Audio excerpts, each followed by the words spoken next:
Magandang gabi sa inyo lahat. Ito ulit ang inyong lingkod, Mike Padua. Nakituloy tayo sa ating weather analysis ngayong araw po ng Biyernes hanggang Lunes po, Agosto 13 hanggang 16, 2021. At ito po ang ating Tagalog version na pinaglilingkod sa inyo ng Typhoon 2000. Umpisa natin ang update. Ito ang latest GovSat. Simula na yung araw na ito ng Biyernes hanggang bukas Sabado. Ang hanging habagat ay patuloy pa rin humihina at southwesterly southeast wind flow na lamang po ito, mahinang habagat na nakaka-apekto sa mga coastal areas po ng Ilocos Norte at Batanes, Babuyan, Cubao Islands. So magkakaroon pa rin ng mga maulap na papuwirin, may mga padaan-daan pong mga ulan at medyo mahangin ng bahagya dito sa area nito. At ang ibang bahagi ng ating bansa, magiging katamtaman po ang lagay ng panahon. Subalit sa hapon o gabi, may mga inaasahan pong mga paggulog at paggidlat. At meron po tayo ditong isang surface trough na nag-develop at tumatawid na yun ng Mindanao, Visayas at Bicol at nagbibigay dito ng mga localized thunderstorms, mga paggulog at pagkidlat lalo na sa hapon o gabi. At may nagpa-form rin ditong ulap na kasama po nitong trough. Okay, samantala sa labas ng ating bansa, meron po tayong binabantay na bagyo. Ito po si Tropical Storm, in-upgrade na po from Tropical Depression. Tropical Storm 16W, wala pa po siyang international name, but kapag binigyan na po ito ng Japan Meteorological Agency ng international name, ang pangalan po niya ay magiging OMAIS. Okay? At if ever, pumasok po ito ng Philippine Area of Responsibility, bibigyan po ito ng local name as Isang. So, based on the forecast track ng mga computer models, may malaki ang possibility, based na yun sa forecast, na papasok siya ng PAR between August 19 to 20, Friday or Saturday next week. So, yan po ang pinapakita ng mga computer models. But, pwede pa rin magbago ito since ang forecast na more than 5 days ay mababa po ang probability o mataas ang uncertainty kung matutuloy po itong track niya. Ang European model, pinapakita ay hina po siya at magiging low pressure na lamang pagdating sa Philippine Sea o sa dagat Pilipinas pagpasok sa PAR. Subalit the rest of the computer models, kasama pong American model, ay magiging magiging typhoon, okay? Kaya yung Joint Typhoon Warning Center, yung ikalimang araw nila na forecast ay almost a typhoon classification, 110 kilometers per hour. So, marami pa pong pwedeng pagbabago sa tracking niyan at sa kanyang intensity.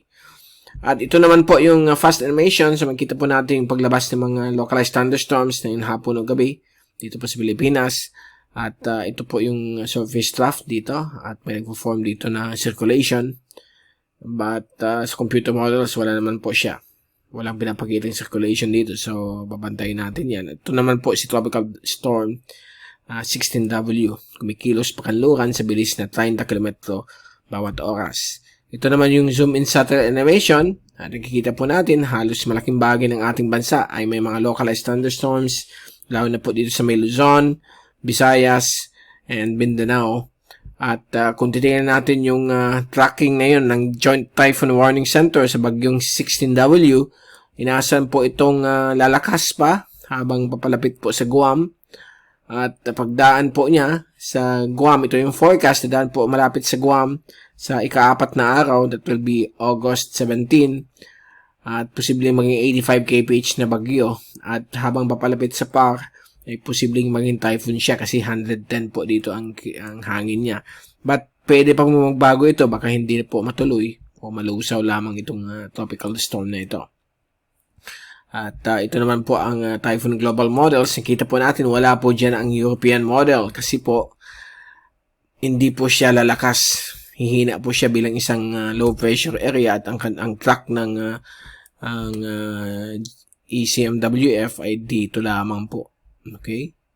Pero ano lang siya, low pressure area. But the rest ay ma-maintain bilang isang bagyo. At kaya na sinabi ko, ito po yung Philippine Area of Responsibility, yan po yung boundary. Pag pumasok po dyan, bibigyan ng local name as Isang. So, kapag ma-maintain yung kanyang lakas o pwede pang lumakas ito bilang isang typhoon dahil po medyo mainit po ang karagatan dito sa Philippine Sea, dito sa area nito, napakataas ang tinatawag nating oceanic heat content na magti-trigger para lumakas itong system na ito.